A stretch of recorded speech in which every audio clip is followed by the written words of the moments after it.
Hello നമസ്കാരം എല്ലാ പ്രിയപ്പെട്ട പ്രേക്ഷകർക്കും ഐക്കൺസ് ഓഫ് ഇന്ത്യയുടെ പുതുപുത്തൻ എപ്പിസോഡിലേക്ക് ഹാർദമായ സ്വാഗതം.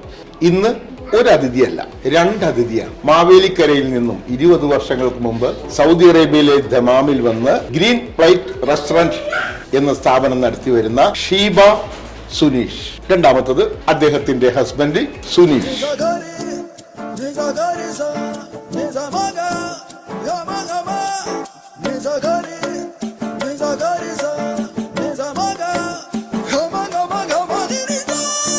ഐക്കൺസ് ഓഫ് ഇന്ത്യയിലേക്ക് രണ്ടുപേർക്കും സ്വാഗതം. അപ്പൊ നമ്മുടെ ഐക്കൺസ് ഓഫ് ഇന്ത്യയിലെ പ്രേക്ഷകർ നിങ്ങളുടെ വിശേഷങ്ങൾ അറിയാൻ വേണ്ടി കാത്തിരിക്കുകയാണ്.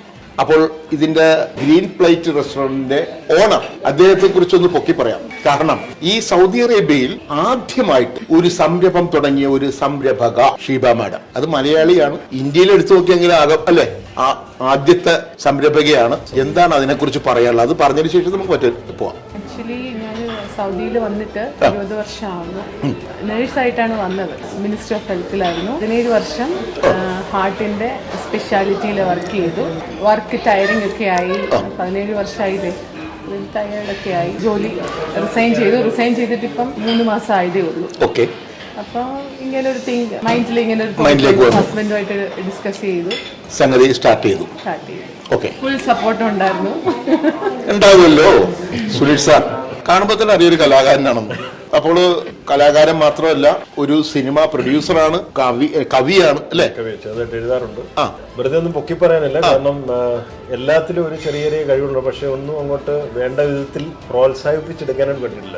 പ്രോത്സാഹനം തുടങ്ങിയല്ലേ ഇവിടെ ഉടമ്പലകൾ തുടങ്ങുവാണ്. 2024 മുതൽ പ്രോത്സാഹനങ്ങളുടെ കയ്യും കളി.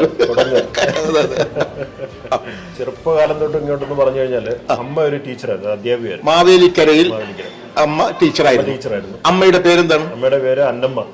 ആണിപ്പം മരിച്ചുപോയി, കഴിഞ്ഞ വർഷം മരിച്ചുപോയി. അച്ഛനോ? പപ്പ മിലിറ്ററി ആയിരുന്നു, സാമുവൽ. അദ്ദേഹം സ്റ്റിലുണ്ട്, കുഴപ്പമൊന്നുമില്ല. ഇപ്പൊ ക്ഷീണത്തിലാണ്, എന്നാലും കുഴപ്പമില്ല. അപ്പോൾ മാഡത്തിന് പറഞ്ഞു. എന്റെ പപ്പ ബിസിനസ്മാനാ, പിന്നെ അമ്മ ഹൗസ് വൈഫ്. എവിടെയൊക്കെയായിരുന്നു നമ്മളെ വിദ്യാഭ്യാസം? മലപ്പുറത്തായിരുന്നു. മമ്മിക്ക് ഒരു ട്രാൻസ്ഫർ വന്നപ്പോൾ അവിടെ അങ്ങോട്ട് പോയി. ഇപ്പോഴും പറയുമ്പോൾ എനിക്ക് വലിയ മനസ്സിൽ ഭയങ്കര ഫീലിംഗ് ആണ്.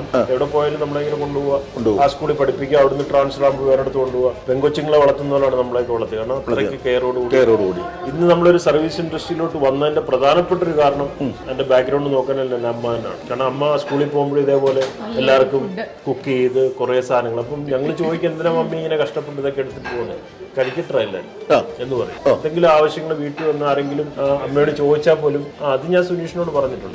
പക്ഷെ എന്നോട് പറഞ്ഞു കാണത്തില്ല. അത് മമ്മി ചെയ്തു കൊടുക്കും. അല്ല ഞാൻ നെക്സ്റ്റ് വെക്കേഷൻ വരുമ്പോൾ എന്നോട് മോനെ അവർക്ക് ചെയ്തു കൊടുക്കുന്നത് പാവങ്ങളാണ്. ഇദ്ദേഹം അതേപോലെ തന്നെയാണ്. എൻ്റെ അമ്മയുടെ ഏകദേശം അതേ സ്വഭാവം തന്നെ പുള്ളിക്കാരിക്കും. അപ്പൊ അതൊക്കെ ഒരു നമ്മൾ എങ്ങും ഇതുവരെ ഹൈലൈറ്റ് ചെയ്യാത്തൊരു കാരണം. അതൊന്നും നമ്മൾ ഹൈലൈറ്റ് ചെയ്യേണ്ട ആവശ്യമില്ല. അപ്പൊ മിലിറ്ററി ആയിരുന്നു. ആ മിലിറ്ററി ചിട്ടകൾ മകനിലേക്ക് പകർത്തിയിട്ടുണ്ട്. അത് കുറച്ച് ഞാൻ കുറച്ച് ലൈഫിൽ കുറച്ച് സ്ട്രൈറ്റ് ഫോർവേഡ് ആണ്.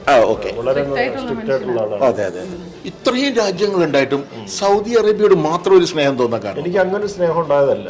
നമ്മളിവിടെ വന്നതിന് ശേഷം നമുക്ക് ഉണ്ടാകുന്ന ചില ഇഷ്ടങ്ങളുണ്ട്. വന്നു കഴിഞ്ഞ സ്നേഹിച്ചാണ് എനിക്ക് ചേർന്ന് പോയി. ഇനി ഇവിടുന്ന് എങ്ങോട്ടെങ്കിലും പോകാന്ന് പറഞ്ഞാൽ ഇനി വേറൊരു രാജ്യത്തെ കുറിച്ച് ചിന്തിക്കുന്നില്ല. എനിക്കിപ്പോ ഇവിടെ കുറച്ച് സ്ഥലം മേടിക്കാൻ അവസരമുണ്ട്. ഞാൻ തീർച്ചയായിട്ടും സ്ഥലം മേടിച്ചോട് വീട് വെക്കും. അപ്പോൾ നമുക്ക് തിരിച്ച് ഗ്രീൻ പ്ലേറ്റ് റെസ്റ്റോറന്റിനെ കുറിച്ച് തന്നെ വരാം. ഈ ഒരു സ്ഥാപനം എങ്ങനെ പോകുന്നു? കുഴപ്പമില്ല. നമ്മളിപ്പോ തുടങ്ങിയിട്ട് ഒരു മാസമായിട്ടുള്ള.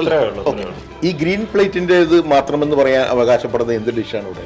ഗ്രീൻ പ്ലേറ്റിനെ മാത്രമായിട്ട് പറയുകയാണെങ്കിൽ ഞങ്ങള് ഗബ എന്ന് പറഞ്ഞൊരു ഗബ. അതെന്ത് സാധനമാണെന്ന് പറഞ്ഞത്? ഗബ കേട്ടോ, നമ്മുടെ കപ്പയെന്ന് കേട്ടിട്ടുണ്ട്. എന്താണെന്ന് അറിയില്ല. അത് ശരിക്കും ചിക്കൻ എടുത്തിട്ട് ചിക്കൻ നമ്മൾ ഡീപ്പായിട്ട് ഫ്രൈ ചെയ്തിട്ട് അതിനോട് കുറച്ച് ക്രിസ്പി ഗ്രാനൂട്ട്സ് ഒക്കെ വെച്ചിട്ട് നല്ല രസമാണ് കഴിക്കാനാണല്ലേ. അത് ഞങ്ങൾ കഴിച്ചിട്ടേ പോകും. കഴിച്ചിട്ട് പോകാം തീർച്ചയായിട്ടും. അപ്പൊ ഇവിടെ വന്നു കഴിഞ്ഞാൽ ഗബ അല്ലേ? ഗബയുണ്ട്. ഗബ. പിന്നെ വേറെ അതുപോലെ വേറെ സാധനമാണ് റിങ്സ് ഓഫ് വാലി എന്ന് പറഞ്ഞിട്ടൊരു സാധനം. റിങ്സ് ഓഫ് വാലി അത് നല്ല ടേസ്റ്റി സാധനമാണ്. പിന്നെ പാൽക്കപ്പ ബീഫ് കറി, പിന്നെ മറ്റുള്ള വിഭവങ്ങൾ അല്ലേ? മറ്റെല്ലാ വിഭവം, പൊറോട്ട, ഊണ്, എല്ലാ സംഭവങ്ങളും ഉണ്ട്. ഉണ്ടാവും അല്ലേ? ഓരോ ദിവസം ഓരോ സ്പെഷ്യലാണ്. അപ്പോൾ നമ്മുടെ ഷെഫിനെ കുറിച്ചൊക്കെ ഒന്ന് പറഞ്ഞു. ഷെഫിനെ കുറിച്ച് പറയുന്നതിന് മുമ്പ് ഞാൻ നമ്മുടെ മൊത്തത്തിലൊരു ആംബിയൻസ്, അതായത് ഇവിടുത്തെ ഒരു ആംബിയൻസ് എന്ന് പറഞ്ഞാൽ ഏതൊരു ഫാമിലി വന്നാലും അവർക്ക് ഫീൽ ലൈക്ക് എ ഫാമിലി, അതായത് വളരെ കംഫർട്ടബിൾ ആയിട്ട് ചിരിച്ച് കളിച്ച്. അപ്പൊ നമ്മൾ പല റെസ്റ്റോറൻറ്റിലും പോയി കണ്ടിട്ടുണ്ട്. നമ്മൾ പോയിട്ട് ഇങ്ങനെ അനങ്ങാതിരുന്നിട്ട് മെനു എടുക്കുക, ഓർഡർ ചെയ്യുക, അനങ്ങാതിരുന്ന് കഴിച്ചിട്ടും പോവുക. ഇത് അവർക്ക് ഫുൾ ഫ്രീഡം ആണ് ഇവിടെ. അപ്പൊ അത് നെഗറ്റീവ് ആയാലും പോസിറ്റീവ് ആയാലും തുറന്ന അഭിപ്രായങ്ങൾ പറയാനുള്ള ഒരു അവസരമുണ്ട്. അതുപോലെ തന്നെ ഷെഫ് ഡയറക്റ്റ് വന്ന് അവരായിട്ട് ഇന്ററാക്ട് ചെയ്യാറുണ്ട്. അപ്പോൾ അവർ പറയുന്നൊരു ഫീഡ്ബാക്ക് എന്ന് പറഞ്ഞാൽ പലയിടത്ത് പോയി അവർ ഭക്ഷണം കഴിച്ചിട്ടുണ്ട്, പക്ഷെ ആരാ ഇത് ഉണ്ടാക്കുന്നതെന്ന് ഇതുവരെ കണ്ടിട്ടില്ല. ഇതാകുമ്പോൾ ഡയറക്റ്റ് അവർ വന്ന് ചോദിച്ചിട്ട് നിങ്ങൾ ഉപ്പ് കറക്റ്റ് ആണോ, മറ്റേ കറക്റ്റ് ആണോ, എരി ഓക്കെ ആണോ എല്ലാം ചോദിച്ച് മനസ്സിലാക്കി അവരുടെ അഭിരുചിക്ക് അനുസൃതമായിട്ടുള്ള ചേഞ്ചസ് വരുത്തി നെക്സ്റ്റ് ടൈം വരുമ്പോൾ നമുക്കറിയാം അവർക്ക് എന്താണ് വേണ്ടത്. അപ്പോൾ അതിനനുസരിച്ചുള്ള പ്രിപ്പറേഷൻ. ചീഫ് ഷെഫ് ആരാണ്? ചീഫ് ഷെഫിന്റെ പേര് സജീവ് എന്നാണ്. നാട്ടിലെവിടെയാണ്? സജീവ് സലാഹുദ്ദീൻ. നല്ല ഒരു, എനിക്ക് ശരിക്കും നമ്മളെ ഷെഫ് അല്ലൊരു ഓണർ റിലേഷൻഷിപ്പ് അല്ല പുള്ളിയായിട്ടുള്ളത്. ഒരു ഫാമിലി പോലെയാണ്. എല്ലാവരോടും നല്ല ബന്ധമാണ്. പുള്ളി ഇവിടെ ഒരു ഞങ്ങളോട് കൂടിയിട്ട് ഇപ്പോൾ ഏകദേശം 6 മാസത്തോളം. പിന്നെ ഒരു നേപ്പാളി ഷെഫുണ്ട്. പുള്ളിക്കാരൻ ഇവിടെ ഒരു 14 വർഷത്തെ എക്സ്പീരിയൻസ് ഉള്ള ഷെഫാണ്. പുള്ളിയാണ് നമ്മുടെ ചൈനീസ് നോർത്ത് എല്ലാം ചെയ്യുക. അപ്പോൾ സന്തോഷം. ഇത്രയും വിശേഷങ്ങൾ ഞങ്ങളുടെ പ്രേക്ഷകർക്ക് വേണ്ടി വളരെ സരസമായി രസകരമായി അനുഭവങ്ങളും വിജയതന്ത്രങ്ങളും ഞങ്ങളുടെ പ്രേക്ഷകർക്ക് വേണ്ടി പങ്കുവച്ച സാറിനും മാഡത്തിനും ഞങ്ങളുടെ ഐക്കൺസ് ഓഫ് ഇന്ത്യയുടെ എല്ലാവിധ നന്ദിയും രേഖപ്പെടുത്തുന്നു. Thank you so much.